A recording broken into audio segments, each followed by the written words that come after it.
In this video, I'm going to go through my approach on how to get hard-hitting drums, but before we get started, my name is Ed, you're watching Stokes Sounds, and if you like this video, please make sure that you hit the like button, subscribe, and leave a comment, and if you want to support the channel, feel free to head over to our website, stokesounds.com, where you'll see we have vocal presets, mixing templates, masterclasses, as well as the Stokes Sound podcast. Now let's get into this video. This is by a producer called Gary Mictian, who's also the artist. Let's just take a listen at the song that we're working with.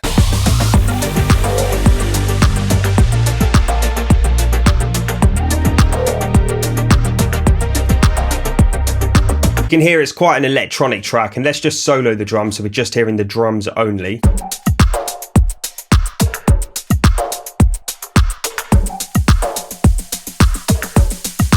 And then let's hear it with the drum processing on and the drum processing off.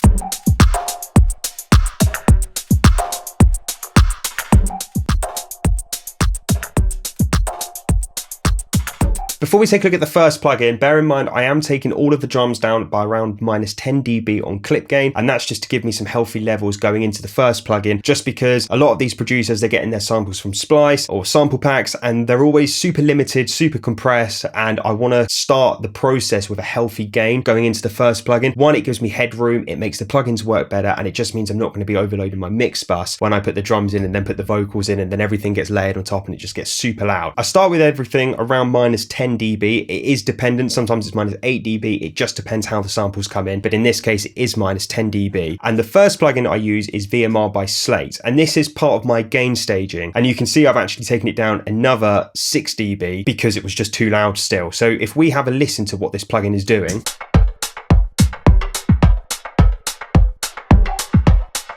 if I take the trimmer off, you'll see that this plugin here, which is my virtual channel, is going to go into the reds. So this is my indication with my gain staging in my process that it's just too loud, because if I then start adding more plugins on top, it's going to get even louder. So I'm using a trimmer plugin, and then I'm using the SSL Brit 4KE channel. It's just giving me some harmonic saturation, and that's what I used across this track. And I'm just aiming to kind of get it around 1-0 mark, because I then know that I'm then going to be in a good position when I then add further plugins down the line. I'm going to be within my limit. So if we take a listen with the trimmer on and the virtual channel, then I go into some EQ, and this is just some tonal shaping before I start processing the tracks individually. Here, I'm just boosting at 60 Hertz, 1 dB, and 10K, half a dB. And that's just giving me a little bit of a smiley face EQ, some bottom end, and some brightness. Gives it a little bit more definition, and just a little bit of a nicer tone. So I'm gonna play it with it off, and then with it on, and you'll hear what this is doing. All of the moves that I'm doing are very, very subtle moves, but it makes a big difference towards the end. So that's kind of my way of doing things, is I do small changes across lots of different plugins, and it adds up to being one nice wall of sound. Then I decided to go into some EQ. I felt like there was a little bit too much of this 152 Hertz in the track. What I would have done is I would have just done this and just sweeped around and finding any resonant frequencies that I just don't like and take them out. And I found around 152 mark, couple of dB, dipped it down, and it worked nicely. So if we listen to just the frequency that I'm taking out, if I just emphasize that frequency, so if we go through each drum track one by one and have a look at what I did on the individual processing. First one we've got here is the kick. I added some EQ, I'm taking out some bottom end and some boxiness of the drums. Very, very subtle stuff again. Unless you're listening on studio monitors or headphones, you may not hear what that's doing, but the frequencies that I'm taking out is here. Some low sub that's not needed, and around 260 Hertz, which is the boxiness. Trying to create room, it doesn't need it, it doesn't sound nice, kind of sounds a bit too boxy for my ears, so I took it out. And then I go into one of my favorite plugins, which is the Eventide Split EQ. I've only started using it this year, and it's unbelievable. It allows me to EQ with transient shaping and tonal shaping separately. So if I want to add some more punch at a certain frequency, it means I can do that without boosting the tone of that frequency. So on here, I'm doing a boost around 76 Hertz, and again at 122, and that's just tonal shaping of the kick drum.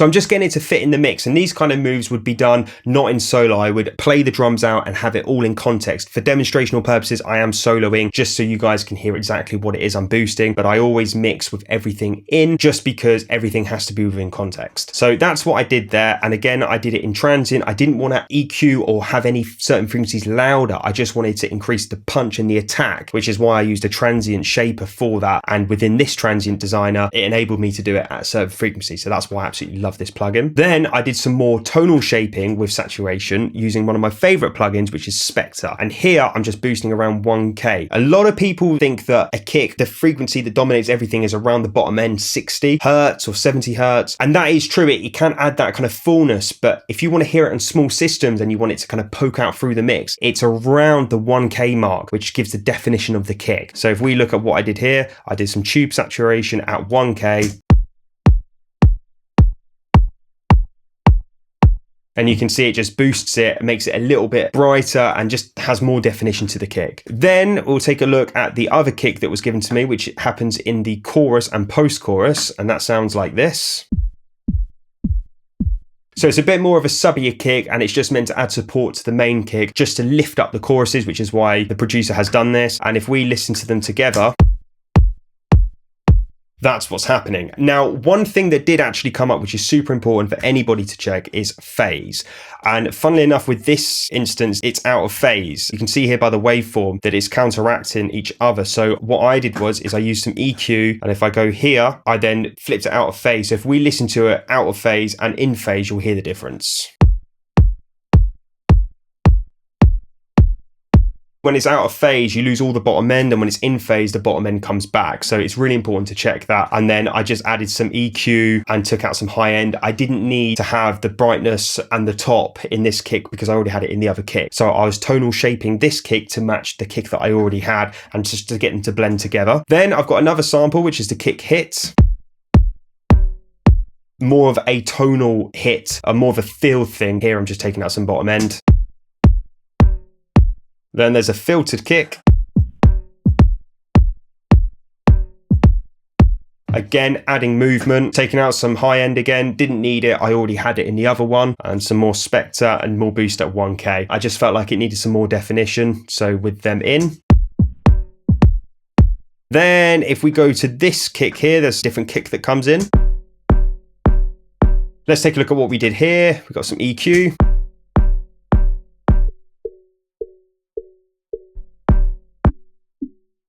Just taking out some boxiness and some low end. Again, I'm just trying to make room. It didn't need it, so I'm not going to keep it in. And then we came back to the split EQ, and on here, I'm just adding some more punch and more attack, giving it more definition and more harder hitting. And instead of boosting it with tonal to create it so it's not muddy, I just used transient to enable me to get the attack at that certain frequency. So with that on and off. Then we've got a short clap.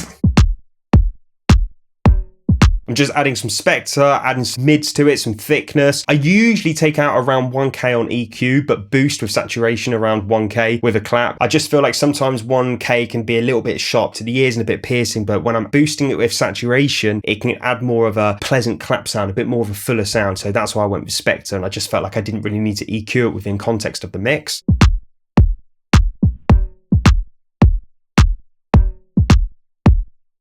And then there's another clap.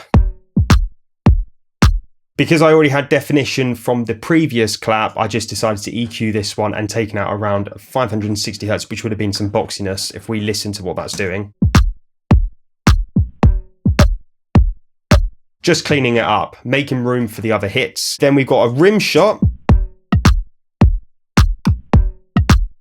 Decided not to do anything with that one. And then some hats. I felt like there was a frequency that was annoying me, and that was around 9K.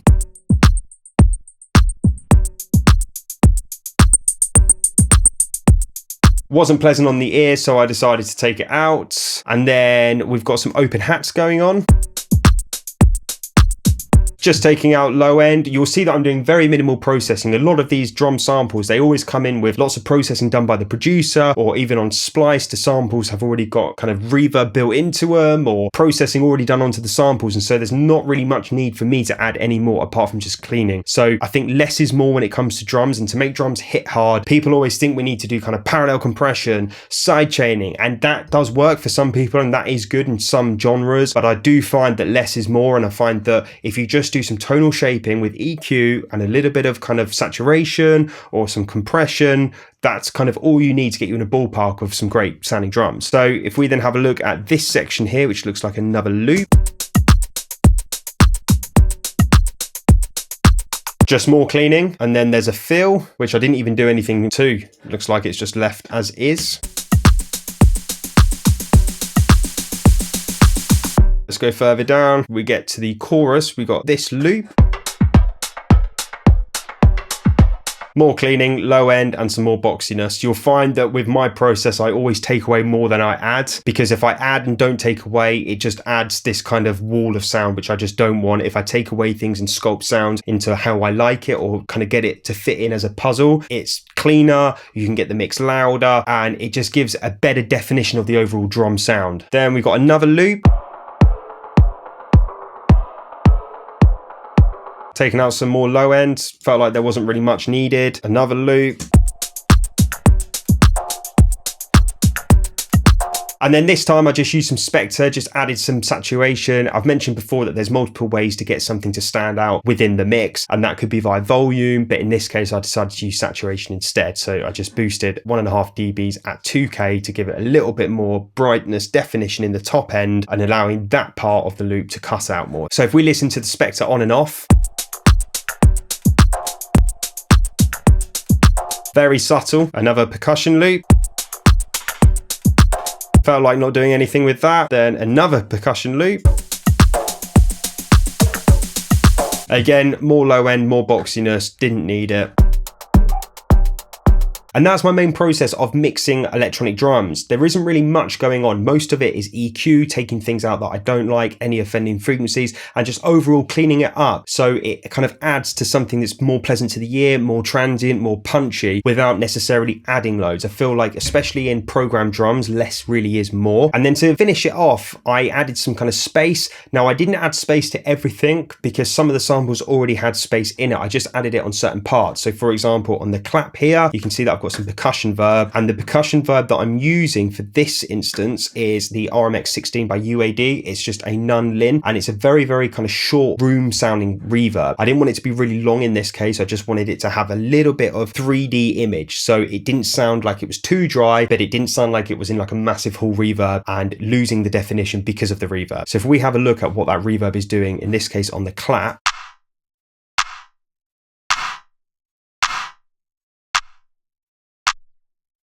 you can see it's just adding a little bit of space and a little bit of kind of thickness to the actual clap sound. I also added it on the other clap again, just to keep it within context of both claps coming from the same space. And then I've got it on the percussion loop. All of the percussion loops have them.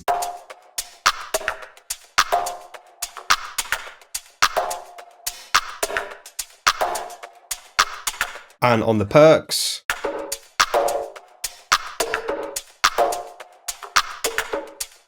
So going through that, you probably saw that I had all the sends at 0. And the reason why I didn't have them all at different places was because I decided to do the volume of the reverb here. Now, the reason why I did that is because I didn't actually mind having every single percussion track separately having the same amount of reverb being sent to it. Because it wasn't really dynamic, everything was already compressed, everything was all at the same volume as far as the actual gain on the track. It meant that going into the reverb, it gave me a bit more cohesiveness with how much reverb was going onto those separate tracks.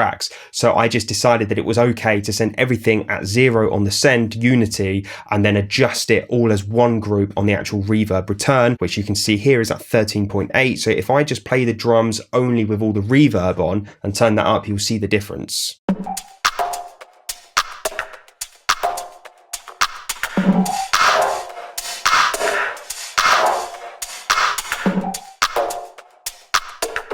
So if I play all the drums in one go and increase the reverb, you'll see what that drum reverb is doing to the overall drum sound.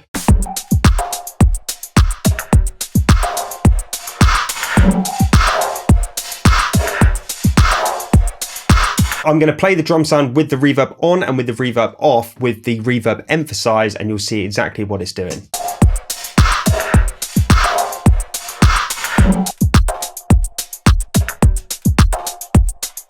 You can see it adds depth and space, and it's kind of creating this 3D sound within the drums itself. I emphasized it a lot there, so I would never have it that loud in the mix, but just a little bit. It just adds a bit of salt and vinegar onto your drums, and that's what I did here. So as you saw there, that is my drum process for mixing electronic drums. It is very simple. There isn't too much going on, and you know, it is always within context of what you've been given, the style of the song. If I'm given a live drum kit, I will add more processing potentially. There will be more filtering going on because you'll have bleed from other drum mics, so it really does depend on what you are given as stems. But I do find that a lot of pop stuff, a lot of electronic stuff, the samples do come from Splice or other sample packs that have been pretty well processed already, so there really is not need to add plugin after plugin unless it's for a desired sound. Usually the producer has already done the sound design before you've got it, so for me there was no need to add a lot more to the actual drums than I already have done. It's just about cleaning them, getting them to fit nicely in the mix, and keeping things simple. I'm a simple mixer. I don't like to overcomplicate things. I don't do much parallel compression. I don't do much effects unless needed, and in this case I didn't need to. So yeah, that's how I mixed hard-hitting drums. If you like this video, please make sure you hit the like button, do subscribe, and if you want any future videos or any future content, let me know what you want in the comments below and I'll make sure that I do it for you. See you again next week for another video.